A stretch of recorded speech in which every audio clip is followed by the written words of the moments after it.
float, man. I just float. You know what I miss you. What is up, everybody, and welcome into the DNVR Nuggets Pregame Show, presented by DraftKings Sportsbook, America's top-rated sportsbook app. You're going to want to download the app right now because here in about 20 minutes, Superstar Dev is going to continue his hot streak of just making money for everybody, myself included. Do you already know? Are you the type of guy that already knows your bets coming into the show, or do you open up the app and they just come to you? It switches up. I think both of them. It's a little bit of both? All right. Is nobody going to say anything about my hot streak? My first basket of the game hot streak? Oh, that is true, actually. There's a real hot streak going on, man. Yeah. 2 in a row is legitimately a hot streak. If I hit 2 in a row tonight, I might have to take over this segment from Dev. I might just have to take it. I like everybody fighting for this one. So, of course, I got the squad here tonight. I got Brendan Vogt. How are we feeling, gang? I'm at like a 5 out of 10 on a confidence ranking tonight. Oh, like a 1 out of 10. Yeah. But this is a little bit of house money, isn't it? Like, I mean, they lose. You can't be too upset. They win. You feel like, oh, man, we're starting the party. Vibes, baby. Vibes. Baby. Harrison Wind over here. I got great vibes. Nuggets are in a good place, I feel like. Some real momentum. I'm in a good place, personally. You just got to fit off tonight. That's the only thing. That's what I was going to say. I was like, you look great, man. You actually looked at him up and down. Like, I did. I checked out the whole win here. Because you have, it's a very Colorado look you have. It's a little outdoorsy, but also a little urban. It's a little both. It's crossover. I was approached in the bar on, was that Friday night? I was approached by somebody who I had never met before who came up and shook my hand and said I had to say hi to the handsome one. So I gotta live up to the name now. You see how I do this? I try to gas him up, and then his head gets name. so big, and I regret everything. Choice. I regret everything. And then over here, Superstar Duvalier. I don't know how I follow up with that. Like, Harrison just tried to steal the show right there, man. Who was it called him that Dev Superstar Johnson? Just like kind of changes the meaning of the name a little bit. Wasn't it? It was very awkward. It was that D-line. It was D-line, wasn't it? Yeah, all right, guys. So the Nuggets are on the second night of a back-to-back in Milwaukee. You got everything's working against them. They've got nobody healthy. They've got second night of a back-to-back. They've got the All-Star game like right around the window. You know how you have when you're at work and you see the vacation and you're just kind of like your mind's already on vacation. They got all that stuff, so they have to rise above it. But Wind, first take us inside the pregame presser and let us know the latest for who's in, who's out. So the same guys are out for Denver, and it's going to be the same case Thursday in Indiana. Should we just skip game notes on Thursday show then? Okay. Just take this segment, splice it into the pregame show Thursday. Okay. Facu's out, Gary Harris is out, Paul Millsap, JaMychal Green.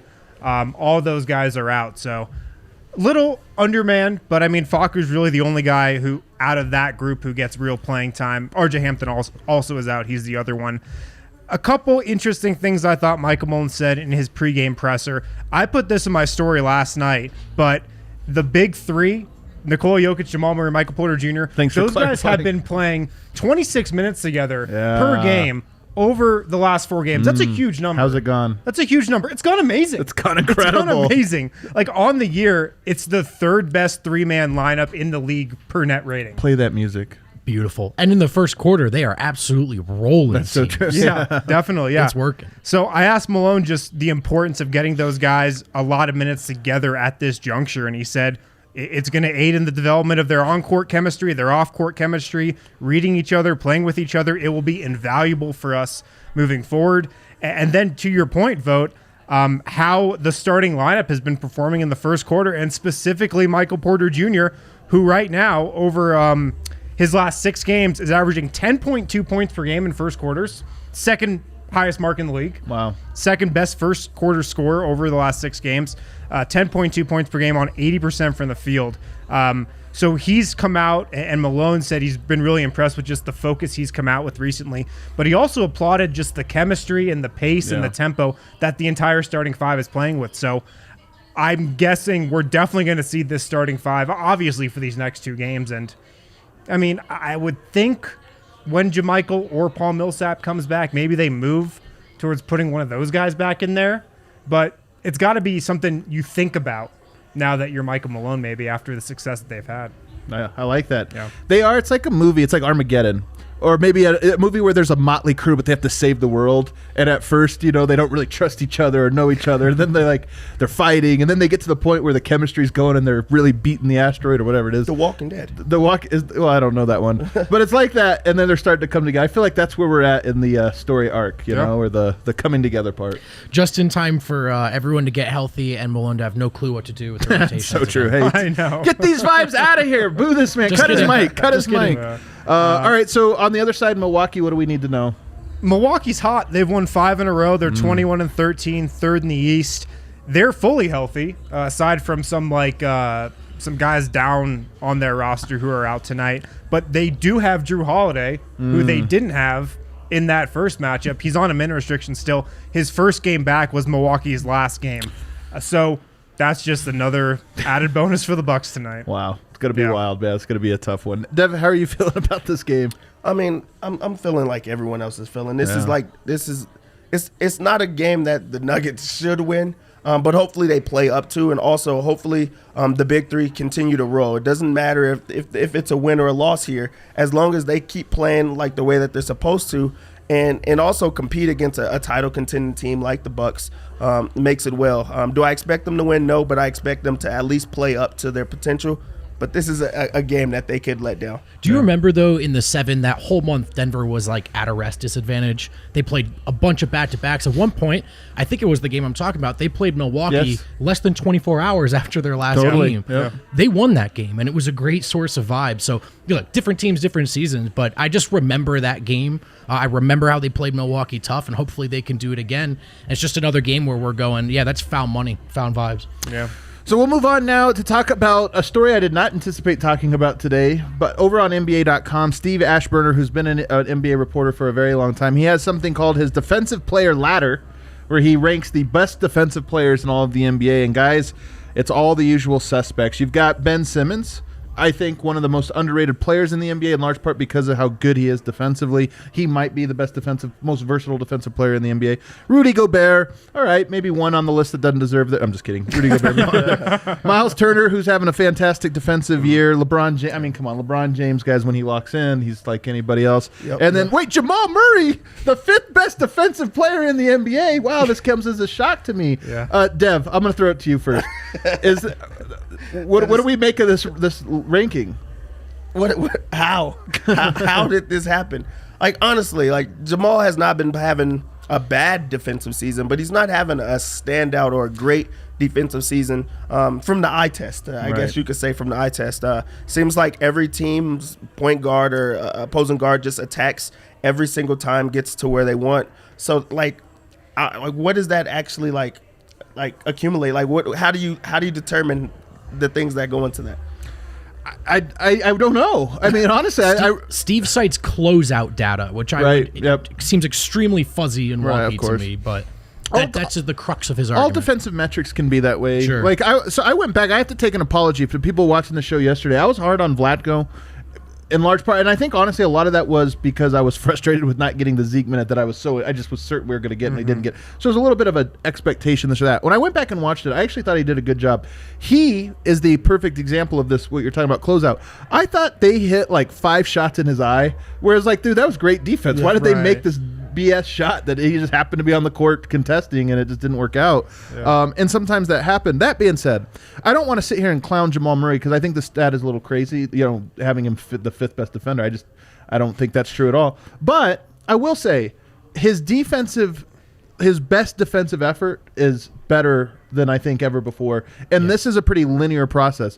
Even going back and watching this last game against Chicago, he did guard Zach LaVine, especially first and fourth quarter, and he did a good job on him, and he, embraced that assignment. So I think Jamal, the bad defender, is gone, and there's a reputation with him early on in his career, and I do think he's worked very hard to improve that. At the same time, he's Denver's second most important offensive player, and some nights the most important one, and it's expected that he wouldn't be locked in all the time. So I don't know. I found it a little crazy. TPA, which if you don't know, this is NBA math stat that I believe is just a stat that is designed to make Jokic look good. Yeah. They feels just that call way. it Jokic. Sure feels that way. Sexy mirror. Eric has just the way he describes it is that graphic with the little heads on it. Yeah. Yes. Which Yeah. I think is the most best graph ever. That is the best. Jokic is both the best defensive player in the NBA and offensive player. And I think just like Murray, it's like, okay, I think Jokic is better than his reputation defensively, but there is no one on earth that thinks he's the best defender in the NBA, Yeah. number one. And I think with Murray, they have him as one of the worst. He's like on the opposite of this. And I say that just to say that defense and the way people analyze it is pretty funny to me. And it's funny that you can have somebody the 5th best defender in the world and the 5th worst defender in the world. People have that take. And I think you poll, from Nuggets media, any 6 of us, we might all have different opinions. Like, I don't think Jamal Murray I think he's been a pretty bad defender this year. I think containment's been an issue on the perimeter. He's the starting point guard. There were all those quotes about how, gone are the days where Malone will have to hide Jamal Murray. Well, here are the days where I kind of wish he would at times. I don't think he's been. Now, there are moments where now that he's sort of in better shape, he looks a little healthier. He played some good D on Tatum, which reminded me of when he had to play some D on Kawhi for possessions in the playoffs. Mm-hmm. When his effort's there, he's a stronger, better defender than he gets credit for. And this is my thing. Because I actually think I'm higher on his defense than what it sounds like everybody else is here. But it's the same with Jokic. Like some nights Jokic, we were talking about it. Why didn't he rotate over in that Washington game ever? And, it's by no means an excuse. Like if you win that game, if you get a little bit better defensive effort from Jokic in that game. And I think the same is true of Murray. Like fourth quarter, I think he locks in. And like close game, he's actually elevated to where I think he's a very good defender in those stints. But trying to be the best offensive player for 48 minutes, you can bit exhausting. Yeah. Very few guys who have his offensive output are even asked to be strong defensive players. There's really 3 guys alive. That's why I raised my eyebrows when Malone made those comments at the beginning of the year that he's going to put Jamal on all these top point guard options. I was like, why? Right. You have Gary Harris. That's what Gary Harris is on this team for. So Jamal doesn't have to guard Damian Lillard and Steph Curry, and then can be relied on for everything they're going to need from him on the offensive end. So I think he's been around average this year. There were a lot of really bad point guard defenders. That's a good point. But I think you do have to love the fact that Jamal has taken on that initiative. Yeah, and also the agreed. motivation. Like we know that he's a player that hypes himself or motivates himself in different ways. So for him to take on the defensive mentality makes it a great thing for the Nuggets because like you said, he's a lot of times their most important player just because if he plays as good as Jokic always plays, then they win most of those games. So for him to be locked in on both ends of the floor, I mean, that's amazing. Here's my hot take. I think you can build a top 5 defense around Jokic, Murray, and Porter. It's very difficult. But I think that means your 2 and your 3 are going to have to be elite defensive players. Maybe a Gary Harris, OG Anunoby combo. You put that out there, and those guys are focused almost entirely on defense and then limited offensive, responsibilities. But I think that Murray, MPJ is the wild card in all this, but I think Murray and Jokic both can do good defensive things when needed, and they don't make mistakes. And that's like 80% of defense. Yeah. So moving on, we're going to talk about who's happy out west. Who's happy out west? Because we are now at nearly the halfway point. I don't want to jump the gun too much. But as we kind of look around the West, we know this from talking to different teams or different people with different teams around the league, and we ask, how's the season going? And almost everybody says the same thing that we would say about our team, about Denver. It's been up and down. There's been injuries, this or that. So I think this is a good opportunity to play this game where we just go down the rankings of the standings in the Western Conference and just talk about how happy these guys are. Now, you guys want to write this down? We have 5 measurements of happy. Okay. 5 measurements, okay? We have ecstatic. That's the top. You're just absolutely ecstatic. We've got happy. They're happy. Not quite ecstatic, but I'm happy. We've got content. Okay. You're just content. That's neither happy nor dishappy. I don't know if I'm supposed to write these down. No, you're just supposed to remember them. Oh, okay. And then we have disappointed. Okay. And then we have distraught. Okay. Distraught is just it's a disaster. Okay. A disastrophe. The Utah Jazz, Dev, where are they at? Ecstatic. There's no question. They're the happiest team alive right now. They can't honestly believe are the happiest. everyone's healthy. They're winning so many games in a row. They have such a big lead in the Western Conference, or they're just not looking over their back, and there's nothing to be down about. So ecstatic. Nothing. This is the easiest 100% one, right? ecstatic. Yeah. Everybody affiliated with the Utah Jazz is ecstatic right now. Are they too happy? Just kidding. This is like a classic. Absolutely too happy. Now we bring in special guest Matt Moore. Shouts to Matt Moore. Los Angeles Lakers. They're number 2 still somehow, 24-11. Vote. Content. Oh, wow. Content. Not even happy. Probably. I mean, look, probably not thrilled. I think in their eyes they would probably think they could be the runaway, clear best team in the West right now. Probably heading into the season, they probably felt that way. No one complains too much, though, when you just won a title. So they're content. Yeah. I agree with Vogt. They're content. They're content because Anthony Davis, do we know if he's going to be super healthy for the second half of the season? I don't know. I think they're content. What do you think, Dev? I would say content, but more so on the side of disappointed. Just more so because, the guys that are there, Montrez, I don't think that he's playing up to what they expected him to. And he has to step up now that Anthony Davis is out and hasn't been amazing. It's kind of like he sucks. Yeah, Montrez is on my short list of players I don't like. Yeah, but then there's also the questionable idea coming into the second half of the season for Anthony Davis. You don't know if he's going to be healthy or when he does come back if he'll get re-injured because this is a player that has an idea of being an injury-prone player even though he's been healthy for so long. But you just don't know what to expect with them. Also, LeBron James is getting older. Although it does not look like it, it's still older, and he has to put on a more load every single night. I'm going to say this every year for the rest of my GD They life. do have Dennis Schroeder, though. Sadly, it will be like another 10 years. They do have Dennis Schroeder, who, according to the Lakers, is an all-NBA point guard. Right. He is good, They do have him. Yeah, they do have him. They are 5-5 in their last 10. I think they're happy because we forget, but there was a point early on in the season, Anthony Davis wasn't even at himself last year. He still was 80% of himself, and they were just steamrolling everyone. Yeah. And Anthony Davis gets hurt, and they lose all these games because LeBron's not really the MVP. He's just pretending. And I think that's so. I think they're happy. The only reason they're not ecstatic is because Anthony Davis did get hurt, and because if you told me what are the odds Anthony Davis finishes out the season healthy and enters the playoffs like he did last year, I would say 80%, which is more likely than not by a lot, but it's not a slam dunk, and that's why they're that way. The Clippers, 24-12. First things, I feel like we almost never hear about the Clippers. It's wild. We hear about everything that happens to the Lakers, but the Clippers are just never a story. Well, the Clippers are just so boring, man. They kind of They're are. so boring. They're really good, though. They're really, really good, but they're really, really boring. That's true. Are they happier?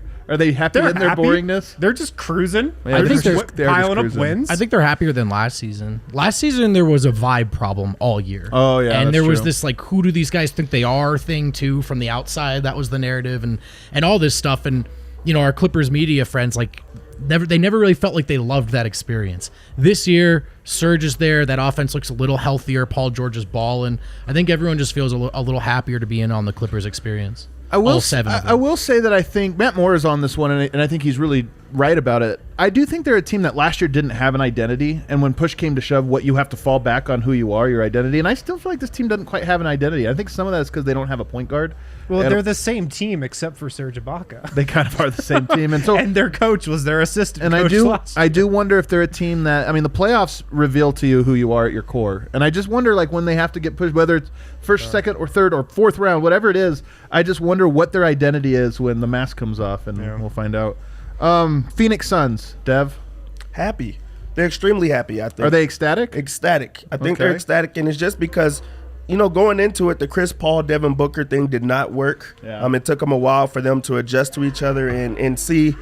With a player like Chris Paul, he's not actually loved or liked or anything like that, but he plays winning basketball, and he's going to get you to where you want to go. It just takes a while for you guys to both get on the same page and understanding.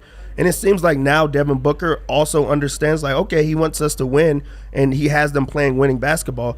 They went from a team that thought that they should have made the playoffs last year to now being the number 4 team. I'm just now, this is my first time looking at, they only have 11 losses on the season. I would have never guessed that for the Phoenix Suns. So they're ecstatic. And they have a young center who is a great two-way player. They have the pieces over there, not just for now, but the future. So I think that they're ecstatic. Yeah. I think they're ecstatic too. 8-2 in the last two All-Stars. That's what I was going to say. Everything has gone exactly how they wanted it to this year. They're the 4th seed in the West. They have a great record. They got both of their guys in the All-Star game. Everything's going according to plan. Portland Trailblazers, vote. This is interesting because it depends on what perspective. Like from the start of the season, expectations, disappointed. Really? From the point They're of the 5 seed. From the point, yeah, but I don't know. I think there was an argument. If you were a Portland Trail Blazers fan, you were probably talking yourself into 3rd or 4th best team out west. Charles Barkley was. That's right. And I think that said, I think they're happy because they've survived injuries in a way that I didn't expect, and they're still keeping their heads above water, and they still look like a playoff team. They're happy and disappointed. That's so Portland. Yeah. So many emotions. So many emotions out there. Shouts to Elliott Smith. All right, San Antonio Spurs, Wind. They are 17-13. They are 6 seed, right ahead of Denver. This one's easy, I think. I mean, they just have no feelings, the San Antonio Spurs. They're just a machine who goes out there and just runs their sets and scores baskets and then plays hard defense, and then Greg Popovich gives them a state of the country address in the locker room, and they go out and do it again the next day. They have no feelings. I think this Spurs team is this is the first time, like, in my whole entire life that the Spurs don't have like many vets on the team, and Popovich is like having to teach young guys how to play basketball or just how to like get in on the machine. So maybe he's finally back to coaching and doing that, because I've never saw that many young players on the court at the exact same time without a guy to like say that's Spurs basketball. Like right now is DeMar DeRozan as their older guy. Like that's weird to me. I think they're content, and they'll never be happy. They'll never be disappointed. It's just like the characteristics of Popovich. Let's go rapid fire for these last ones to get through it. But Golden State, I'll go to you, Vogt. Yeah, really quick. I think San Antonio is ecstatic, by the way. Okay. Golden State, they are content. Content. Yeah, content. I think they're also content. I think they're happy. They're coming together, man. Are they? They are coming together. They're like starting to play some really nice. I think they're play some beautiful basketball. Yeah, I think you're happy about them. I am don't know happy if watching they're them. actually I'm happy. You do love Dallas the Warriors. Mavericks. Oh gosh, Disappointed. Distraught. What's the last one? Distraught. Distraught. They might be distraught. You think they're distraught? Yeah. because they have Kristaps Porzingis, Yeah. and they're like, "Wow, this was I am sad. This didn't work out. this didn't work out." Yeah. They're like, who can we trade Kristaps Porzingis? They're only to? 17 and The 16, Knicks? and Luka is like playing like an MVP lately. You know, over the Yeah. last 20 games. I say lately, it's like really quite a bit. Memphis Grizzlies. They're probably happy. Right now they're in the play-in zone. They're happy to be there. Happy to be in the play-in. This is right where they were last year, though. Probably disappointed, maybe, that they don't. No. I feel like this is where they always are. Yeah. Like, This might be where they are for the next 5 years. Oh, this is geez. where they were the last 5 years, and they're going to be there Yeah. for the next 5 years. So are they content about it? They're just, like, hey, we have a fun young player. Let's just build around them and see what happens. New Orleans. Disappointed. Disappointed. Disappointed, but they shouldn't be. For some reason, the Pelicans thought they were making the playoffs this year. I never thought they had that. But Really? I think disappointed, but becoming more content because they found something in Zion, this point Zion experience. Yeah. People don't realize Zion's playing a little bit of a Jokic ball style right Yeah. now, and it's working. He's a beast. He's Yeah. like, it's so funny. He's like a super athletic, less skilled Jokic, you know? Like, I mean, they're different in a lot of ways, but they're most different physically. They're very, very different. You got Oklahoma City. Just one word here. Happy. ecstatic. They're excited what they get like to be in the lottery. and they're 14 and 20. Like, they've won just enough games. They Yep. keep losing close. SGA Like, is great. looking Yeah. great. Yep. Sacramento Kings. Oh, it's a sad one. Distraught unless they're playing Denver. Same. Distraught. Let's play never. I agree. At which point I'm distraught. Houston Rockets. Rockets Ooh. and Timberwolves are playing for like lottery ball, so they're ecstatic about their. Houston, man, is going to retire James Harden's jersey already. I And like how find they this- had to put that leak out there because they are so distraught right now. It's so true, but it's also weird. Can you imagine, whatever you say about Melo, can you imagine retiring his jersey in 2011? Yeah, Like, and he has immediately? like if you literally think about James Harden, he has what? How many? Like 7, 8 more years. Like, I know, he's got a You can't lot. retire him while he's still playing. That's Dude, very weird. you might Is be a there whole good team in like 4 years in Houston, and then you're like meeting the finals, and it's like, well, we retired that guy's jersey, and now we're playing him in the finals. Is Daryl Morgan to take out another full page ad? Thank you, James Harden. Another one? Minnesota Timberwolves, they have to be distraught. Like they're Oh, God. imagine people. This is why all of the like armchair analysts that we guys know the people Us? in media. No. I'm talking about the people in media that just love to always go to negative town and like Nuggets always going to sit on their hands and never make a move. Minnesota is the ultimate like counter. Like, hey man, they went all out for Jimmy Butler 3 years ago. It felt like, hey, clock's ticking on Towns. Now the clock's actually ticking because you're 6 years into this, and it's like, hey man, we're in the lottery again. I saw this stat that was like Karl Towns and D'Angelo Russell have only played something like 5 games together. Jeez. Since D'Angelo Russell was traded there. This was true. You have a couple like a week or two. And ago, now Russell's on the shelf with a knee injury. Man. So it's going to be 5 for a while. On the bright side, Cade Cunningham looks pretty good. He does look pretty good. Does he fit with D'Angelo Russell and Anthony Edwards, and Malik Beasley? Yeah. Like, right. maybe they should pass on another generational point guard. We're a little behind schedule here, guys, so we're going to open up the DraftKings Sportsbook app, America's top-rated sportsbook app, and now we're going to win us some money. Dev, the Bucks are favored by 8. I know we don't like to touch lines when they're 8 points, but just is there anything you like about the money line, the over/under, or just the spread? I'm definitely staying away from either money line, either way. Yeah. And also this is a game where it's a back-to-back.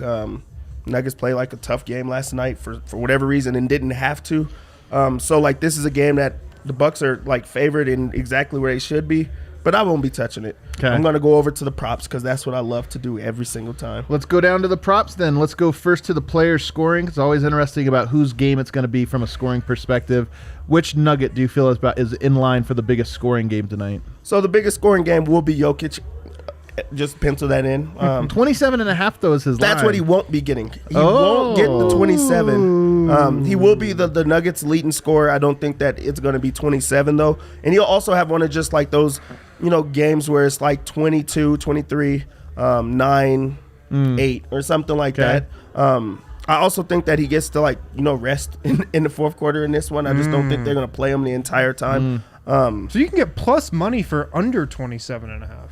Betting on that is the lamest bet you could make. It's a hard bet to make. I'm going to do it, but it's You're going to make the bet for Jokic under. You guys suck, man. No. We're not here to be on their side. We're trying to make. I'm just saying you don't want to root for that though. No, we're not rooting for it. What you can do is make that bet in silence, guys. You don't have to tell everybody hey, what we're doing is pounding the Jokic under. You asked about it. We're trying to make some people some money. We had to answer. It's like they don't understand the show. I have to explain to them the show. It's crazy. No. We can't just all right, what else? What else? People. Michael Porter minutes under.